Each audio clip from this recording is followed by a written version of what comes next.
ഈ സായിപ്പ് അങ്ങനെ ഒരുപാട് ആൾക്കാരെ രക്ഷപ്പെടുത്തിയിട്ടുണ്ട് ഈ കദ്ദാമ വീട്ടിൽ നിന്നിട്ട്. സായിപ്പ് എന്നാണല്ലോ പറയണേ, എന്റെ ഹസ്ബൻഡ് ആവുന്നോ അങ്ങനെയൊന്നും നമുക്ക് അറിയില്ലല്ലോ. നമ്മൾ വീട്ടു ജോലിക്കല്ലേ പോവാൻ ഉള്ള ഇതല്ല. പിന്നെ എനിക്ക് ഒരു സംശയം പോലെ, ഇത് സത്യമാണ് ഇവര് പറയണേ, ഇവരെന്തന്നെ വിടാതെ എന്നും ഒരിക്കലും മറക്കില്ല. എന്നെ സഹായിച്ച പിന്നെ എന്റെ ഫ്രണ്ട്സ് ലേഡീസിന് അവരെന്നാ ഫോണ് തന്നില്ലായിരുന്നെങ്കിൽ എനിക്ക് ഇവിടെ നിർത്താൻ പറ്റില്ല. ഇവിടെ നിന്നല്ല, എന്റെ ഹസ്ബൻഡിനെ കാണുമ്പോ അവരെവിടെങ്കിലും കൊണ്ട് എന്നെ വിറ്റേനെ. എന്റെ ആരുമല്ല അവരെന്നിട്ടും എന്നെ എന്തോ ഒരു സംരക്ഷിച്ചു നോക്കി. ഈ ഓഫീസിലുള്ള ആൾക്കാരെയൊക്കെ ഒരു വണ്ടിയിലിട്ട് ഇവര് ഒരു റൂമിലേക്ക് കൊണ്ട് തട്ടാണ് കേട്ടോ. ഇങ്ങനെ കൈയുടെ മുട്ടുണ്ട് പുറത്തൊക്കെ ഇടിച്ചിട്ട് ബാത്റൂമിലിട്ട് പൂട്ടിയിട്ടിട്ട് മറ്റേ സ്റ്റാഫിനോട് പറഞ്ഞു പച്ചവെള്ളം പോലും കൊടുക്കരുതെന്ന് പറയുന്നു. അങ്ങനെ പിറ്റത്തെ വെള്ളിയാഴ്ച ഇവർ എനിക്ക് സിം കാർഡ് മേടിച്ചിട്ട് തന്നു. പിന്നെ വേറൊരു അവിടെ 4 ഗദ്ദാമ ഉണ്ടെന്ന് ഞാൻ പറഞ്ഞിട്ടുണ്ടായിരുന്നു. അപ്പൊ ഒരു ഗദ്ദാമ എന്നോട് പറഞ്ഞു, നിന്റെ ഫോണ് ഇനിയും തള്ള എടുക്കാൻ സാധ്യതയുണ്ട്, എങ്ങനെയെങ്കിലും ആ തള്ള കണ്ടുപിടിക്കൂ. ആ തള്ള അങ്ങനത്തെ ഒരു തള്ളയായിരുന്നു. അപ്പൊ മാമ എന്തായാലും അത് കണ്ടുപിടിക്കും. അപ്പൊ നിന്റെ അടുത്ത് ഒരു ഫോൺ ഉണ്ടായിട്ട് കാര്യമില്ല, എന്തെങ്കിലും അത്യാവശ്യം വന്നാല് എന്ന് പറഞ്ഞിട്ട് ഈ ഒരു ഫിലിപ്പിനി ഗദ്ദാമ അവളെടുത്ത് 2, 3, 4 ഫോണായിട്ടുണ്ട്. അപ്പൊ എന്നോട് പറഞ്ഞു, ഈ ഫോണ് നീ എടുത്ത് നീ എന്തെങ്കിലും ചില്ലറ തന്നേരെന്ന് പറഞ്ഞു. അപ്പൊ സിം കാർഡ് ഇല്ല കേട്ടോ, സിം കാർഡ് ഇല്ലാതെ എനിക്ക് തന്നിട്ട് ഞാൻ പറഞ്ഞു ഓക്കെ എന്ന് പറഞ്ഞിട്ട് ഞാൻ ആ ഫോണിന്, അന്ന് ചെറിയൊരു ഫോണാണ്, സാധാരണ ഫോണ്. അപ്പൊ അവള് എത്രയാ 5 ദിനാറോ 6 ദിനാറോ അങ്ങനെ എന്തോ എന്റെ അടുത്ത് മേടിച്ച ഫോണിന്. കാരണം അവരും കഷ്ടപ്പെട്ടിട്ടുള്ള ബോയ് ഫ്രണ്ടൊക്കെ കൊണ്ട് കൊടുക്കണേയാണ് അവർക്ക്, എന്നാൽ അവരുടെ മുതലല്ലേ. ഇത്രയും സഹായിക്കുന്നില്ല എന്നെ. അതില് തന്നെ അവരെ എന്താ പറയാ, അവരോട് എന്തോരും കടപ്പെട്ടാലും മതിയാവില്ല നമുക്ക്. ഞാൻ പറഞ്ഞു എനിക്ക് വെറുതെ വേണ്ട, ഇങ്ങനെ പൈസ തന്നേക്കാന്ന് പറഞ്ഞിട്ടോ. അങ്ങനെ കുറച്ച് നാള് പിന്നെ പൗലൂസിനെ ഇടയ്ക്ക് ഞാൻ വിളിക്കും. ഇങ്ങനെ അയാൾ എന്നോട് ചോദിക്കും, സൽമ നീ എന്ത് തീരുമാനിച്ചു, ശമ്പളം കൂടുതൽ കിട്ടും അത് മാത്രം ഞാൻ. അപ്പൊ ഇങ്ങനെ പറഞ്ഞു കേട്ടോ. അപ്പൊ ഞാൻ പറഞ്ഞു ഒരു കാര്യം ചെയ്യാം, ഞാൻ മാമയുടെ അടുത്ത് എന്റെ ഉമ്മിച്ചി പറഞ്ഞിട്ടാന്നും പറഞ്ഞിട്ട് പറയാന്ന് പറഞ്ഞു. അങ്ങനെ ഒരു ദിവസം ഉമ്മിച്ചിനെ വിളിക്കണം എന്ന് പറഞ്ഞിട്ട് തറവാട്ട് വീട്ടിൽ പോയപ്പോ ആ തറവാട്ട് വീട്ടിൽ നിന്ന് വിളിക്കാൻ സമ്മതിക്കുള്ളൂ. അവരുടെ ഫോണിൽ നിന്ന് ഉമ്മിച്ചിനെ വിളിച്ചിട്ട് ഉമ്മിച്ചി ഫോണൊന്നും എടുത്തൊന്നുമില്ല. അന്ന് വീട്ടിൽ തിരിച്ചെത്തിയപ്പോ ഞാൻ മാമേന്റെ അടുത്ത് പറഞ്ഞു, ഞാൻ ഉമ്മിച്ചിനെ വിളിച്ച സമയത്ത് ഉമ്മിച്ചി ഇങ്ങനെ പറഞ്ഞു, ഒരു വീട്ടിലേക്ക് ആളെ വേണം, ഒരു അമേരിക്കന്റെ വീടാണ്, വൈഫില്ലാന്നൊന്നും ഞാൻ പറഞ്ഞില്ല, അമേരിക്കന്റെ വീടാണ്, അവര് സാലറി കൂട്ടിത്തരാന്ന് പറഞ്ഞിട്ടുണ്ട്, എനിക്ക് മോളെ ഓർഫനേജിൽ നിന്ന് കൊണ്ടുപോയി ഒരു നിവൃത്തിയുള്ളൂ, അപ്പൊ ഞാൻ പൊയ്ക്കോട്ടേന്ന് ചോദിച്ചു.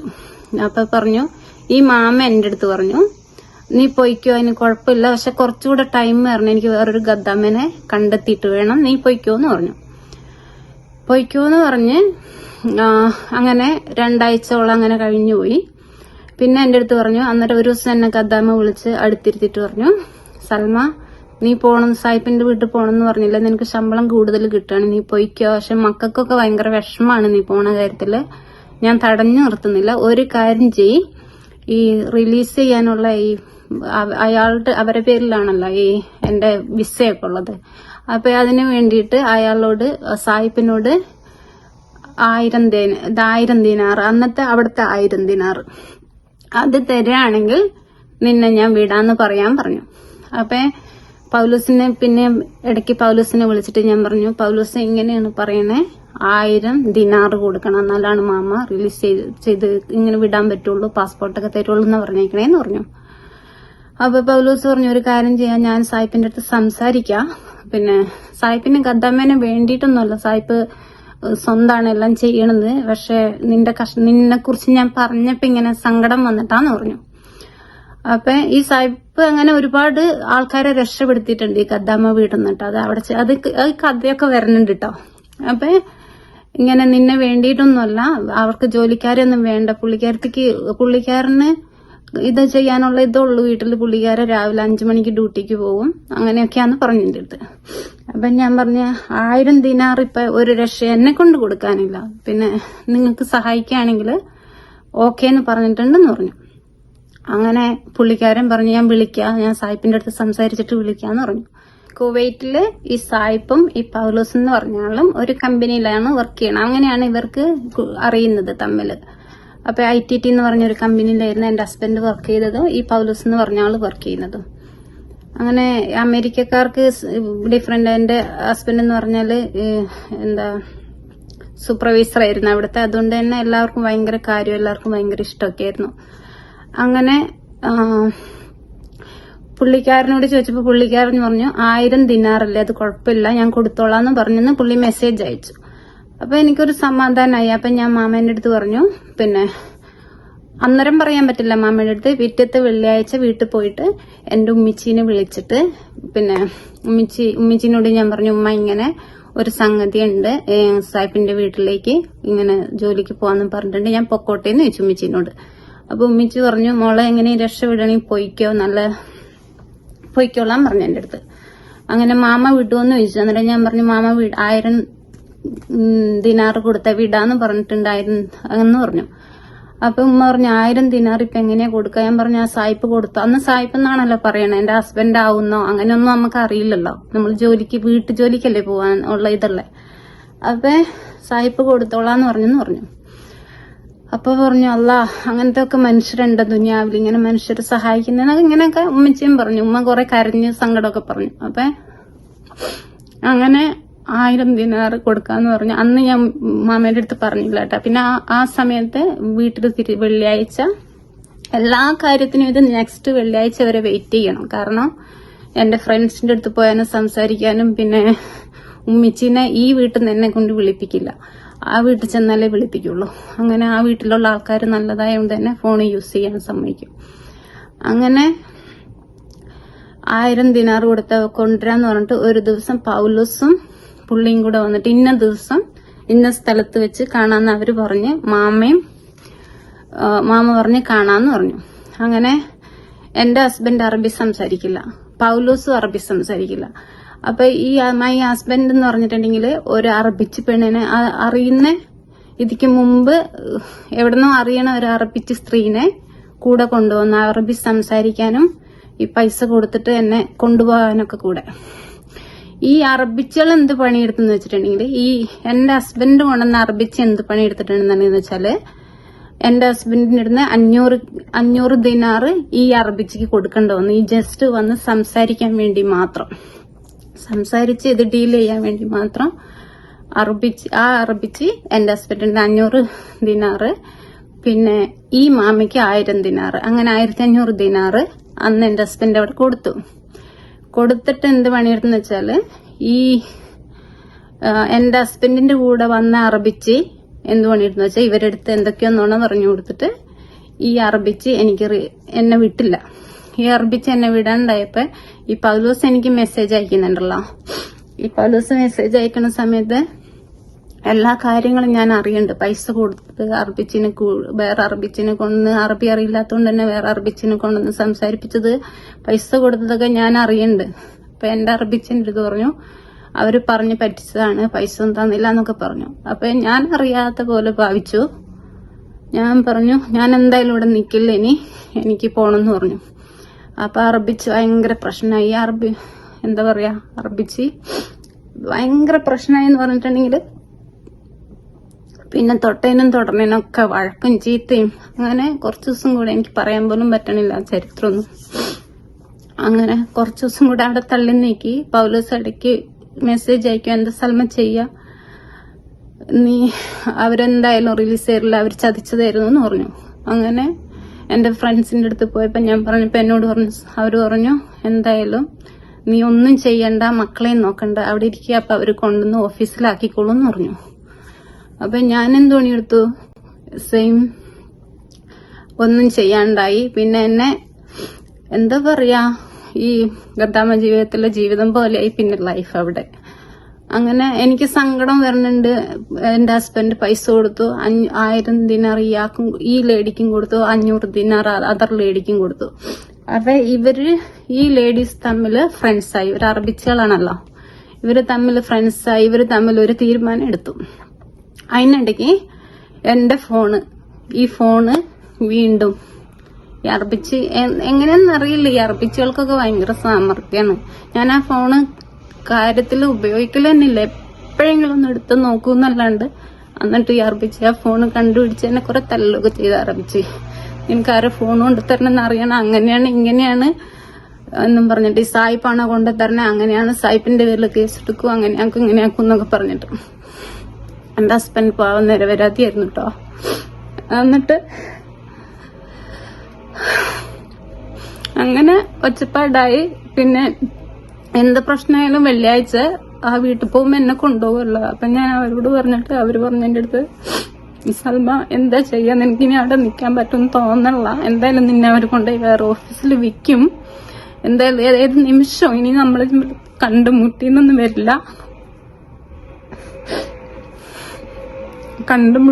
വരില്ല, അതുകൊണ്ടൊരു കാര്യം ചെയ്യും. അവര് രണ്ടാളും കൂടെ ഒരു സിമ്മും വേറൊരു ഫോണും ഒരു സിമ്മും കൂടെ എനിക്ക് തന്നു. സോറിട്ടാ.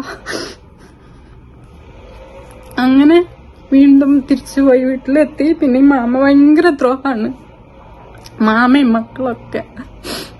അങ്ങനെ പിന്നെ ഭക്ഷണം കഴിക്കില്ല, അങ്ങനെ ഭക്ഷണം തരില്ല, ഭക്ഷണം കഴിക്കില്ല. അങ്ങനെ ഒരാഴ്ചയും കൂടെ അവിടെ തള്ളി നീക്കി. പിന്നെ പിറ്റത്തെ വെള്ളിയാഴ്ചക്ക് മുമ്പ് അവരെന്നെ വേറെ ഒരു ഓഫീസിൽ കൊണ്ടുപോയി വിറ്റു. വേറൊരു ഓഫീസിൽ, നമ്മളെ എടുത്ത ഓഫീസല്ല, വേറൊരു ഓഫീസിൽ കൊണ്ടുപോയി കൊടുത്തപ്പോ ഞാൻ ആ ഓഫീസിൽ സംസാരിച്ചു. ഞാൻ നന്നായിട്ട് അറബി പറയല്ലോ ആ സമയത്ത്. ഞാൻ പറഞ്ഞു ആ ഓഫീസിലുള്ള അവിടെ ഫിലിപ്പീൻസുകളാണ് വർക്ക് ചെയ്യണത്. ഫിലിപ്പീൻസുകളും അറബികളും ഉണ്ട്. കാരണം ഈ ഫിലിപ്പീൻസുകൾ എവിടെ ചെന്നാലും അവർ ഈ കളറും ഈ സൗന്ദര്യമൊക്കെ ഉള്ളതുകൊണ്ട് അറബികളുടെ കൂടെ ഒരു ഫിലിപ്പീൻസ് ഉണ്ടാവും എന്തായാലും. അവരുടെ വൈഫ് വീട്ടിലുണ്ടാവും. പിന്നെ ഈ അറബികൾക്ക് ഫിലിപ്പീൻസിന് ഭയങ്കര ഇഷ്ടമാണ്. കാരണം ഈ ഫിലിപ്പീൻസുകൾ അവരൊക്കെ പറയും പോലെയൊക്കെ കേൾക്കുമായിരിക്കും, എന്താണെന്ന് എനിക്കറിയില്ല. അപ്പൊ ഫിലിപ്പീൻസ് അവരോട് ഞാൻ ഇങ്ങനെ സംസാരിച്ചു, ഇങ്ങനെ പൈസ എന്റെ ഇങ്ങനെ ഒരു സായിപ്പുണ്ട്, സായിപ്പിന്റെ വീട്ടിലേക്ക് വേണ്ടിയിട്ടായിരുന്നു ഞാൻ അവിടെ നിന്ന് പോന്നെ. അപ്പൊ അവര് പറഞ്ഞു ഒരു കാര്യം ചെയ്യ്, സായിപ്പിനെ വിളിച്ചിട്ട് പൈസ ഇവിടെ കൊണ്ട് കെട്ടാൻ പറ, ഞങ്ങൾ വിട്ടുതരാന്ന് പറഞ്ഞു. അങ്ങനെ എനിക്ക് എന്റെ ഭാഗ്യം എന്ന് ഓർക്കണേ, അള്ളാന്റെ ഒരു കുദ്റത്ത് എന്നൊക്കെ വേണമെങ്കിൽ പറയാമല്ലോ. ഈ അന്നേരം തന്നെ എന്നെ കൊണ്ടുവിട്ടെങ്കിൽ എന്റെ അടുത്ത് ഫോണില്ല ഇവരായിട്ട് കോണ്ടാക്ട് ചെയ്യാൻ വേണ്ടിയിട്ട്. പിന്നെ ഒരു വെള്ളിയാഴ്ചയും കൂടെ എന്നെ അവിടെ നിർത്തിയിട്ടാണ് പിന്നത്തെ വെള്ളിയാഴ്ചക്ക് മുമ്പാണ് എന്നെ ഇവർ ഓഫീസിൽ കൊണ്ടുവന്ന് വെക്കുന്നത്. അപ്പൊ ഈ വെള്ളിയാഴ്ച പോയ സമയത്ത് ഈ ഫിലിപ്പീനി ലേഡീസ് എന്ത് പറഞ്ഞാലും അവരൊക്കെ പഠിച്ചു എന്റെ ആരുമല്ല, അവരെന്നിട്ടും എന്നെ എന്തോ ഒരു സംരക്ഷിച്ചു നോക്കിയ. അപ്പൊ 2 ഫോണ് തന്നോണ്ട് തന്നെ അവരന്നിട്ടും എന്റെ അടുത്ത് പറഞ്ഞിട്ടുണ്ടായി, എന്നെ പോലെ നമ്മളെ പോലെ ഒന്നുമല്ല, ഫിലിപ്പീൻസിന് ഭയങ്കര സാമർത്ഥ്യവും അതിനുള്ള കഴിവൊക്കെ ഉണ്ട്. അപ്പൊ എന്റെ അടുത്ത് പറഞ്ഞിട്ടുണ്ടായി, ഓഫീസിൽ വിട്ടാലും ഒരു ഫോൺ ഒളിപ്പിച്ച് വെക്കണം, കാണുന്നിടത്തൊന്നും വെക്കത്ത്, അവര് പരിശോധിക്കും, അവരങ്ങനത്തെ ആൾക്കാരാണ് എന്നൊക്കെ എന്റെ അടുത്ത് പറഞ്ഞിട്ടുണ്ടായി. അപ്പൊ ഞാൻ സംസാരിച്ചു, ഈ അറബിയുടെ അടുത്ത്, ഈ ഫിലിപ്പീനി ഓഫീസുകാരുടെ അടുത്ത് ഞാൻ സംസാരിച്ചു. അപ്പൊ അവര് പറഞ്ഞു ഒരു കാര്യം ചെയ്യ്, പൈസ ഇവിടെ കെട്ടാൻ പറയാൻ ഞങ്ങൾ വിടാന്ന് പറഞ്ഞു. അങ്ങനെ പൗലോസിന്റെ അടുത്ത് ഞാൻ മെസ്സേജ് അയച്ചു, വിളിക്കാനൊന്നും പറ്റില്ലല്ലോ, മെസ്സേജ് അയച്ചു, ഇങ്ങനെ പൈസ ഇവിടെ ഇന്ന ഓഫീസിൽ കൊണ്ടുവന്ന് കെട്ടിയാ ഇവര് വിടാന്ന് പറഞ്ഞിട്ടുണ്ടെന്ന് പറഞ്ഞു. അപ്പൊ നിങ്ങളൊന്ന് ആലോചിച്ചു, എന്റെ ഹസ്ബൻഡിന് എന്താണ് കാര്യം, ഒരു കാര്യമില്ല, ഒരു പ്രയോജനം ഇല്ലാത്തൊരു കാര്യ. അപ്പൊ പൈസ കൊണ്ട് അങ്ങനെ എന്റെ പൗലോസ് മെസ്സേജ് അയച്ചു, ഞങ്ങൾ ഇന്ന ദിവസം വരണുണ്ട്, അവിടെ പോയിട്ട് പൈസ കേട്ടാ, എന്നിട്ട് റെഡിയായി നിന്ന് ഞങ്ങൾ കൊണ്ടുപോകാനായിട്ട് ഇതായിട്ടാ വരണേന്ന് പറഞ്ഞു. അങ്ങനെ എന്റെ ഹസ്ബൻഡും പിന്നെ വേറെ ഒരു അറബി, ഖാലിദ് എന്നും പറഞ്ഞൊരു അറബി, എന്റെ ഹസ്ബൻഡിനെ അറിയാം, അറബിനെ വർഷങ്ങളായിട്ട് അറിയണ ഒരു അറബിയാ. ആ അറബിയോട് സംസാരിച്ചപ്പോ അറബി പറഞ്ഞു ഒരു കാര്യം ചെയ്, എനിക്ക് ഇത്രയും പൈസ തന്നാല് ഞാൻ വരാന്ന് പറഞ്ഞു. ഇവർക്കൊക്കെ പൈസയാണ് കേട്ടോ വലുത്. അങ്ങനെ ഈ ഖാലിദ് എന്ന് പറഞ്ഞ അറബിയും ഈ സായിപ്പും പിന്നെ പൗലൂസും കൂടെ ആ ഓഫീസിൽ വന്നു. ഞാൻ കണ്ടൊന്നുമില്ല കേട്ടോ. ഓഫീസിൽ വന്നിട്ട് എത്ര 1200 ദിനാറോ അങ്ങനെയൊക്കെയാണ് ഓഫീസിൽ അന്ന് കെട്ടിവെക്കേണ്ടത്.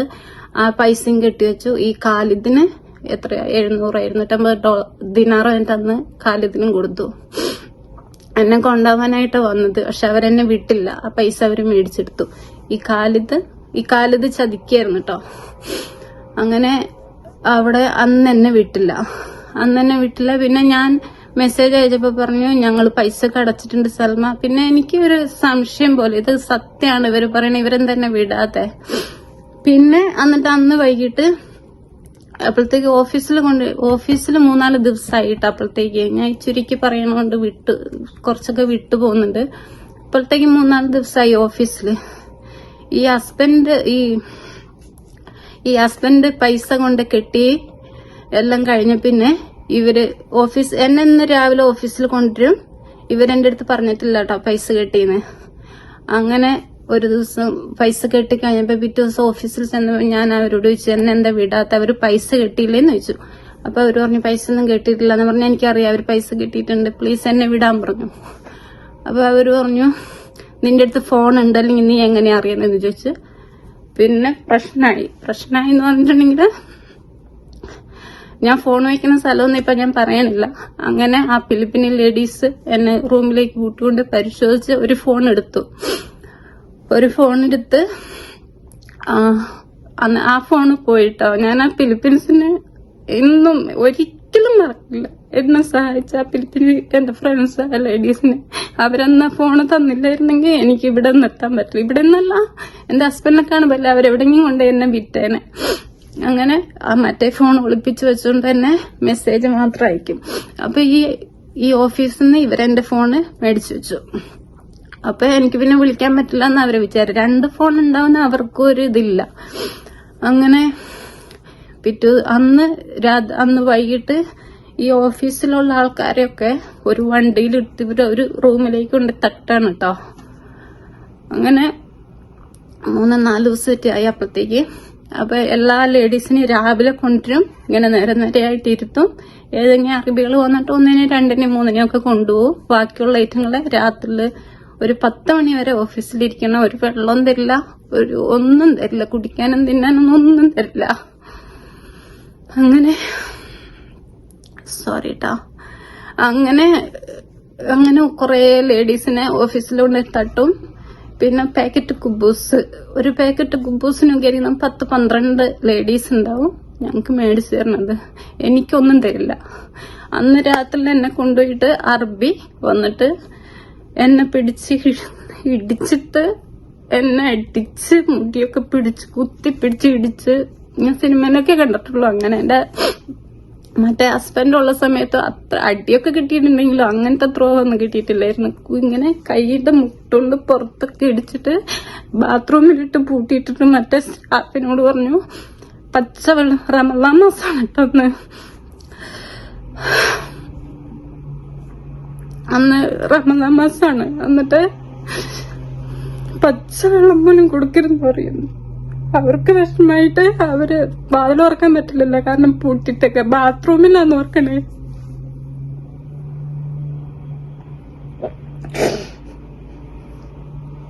ബാത്റൂമിലിട്ട് പൂട്ടിട്ടൊക്കെ അറബി. എന്നിട്ട്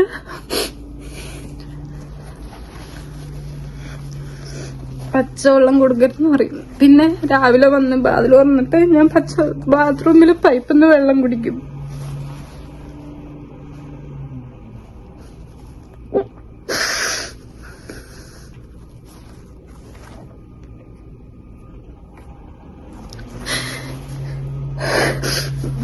പറ്റുന്നില്ല, പിന്നെ പറയാട്ടോ.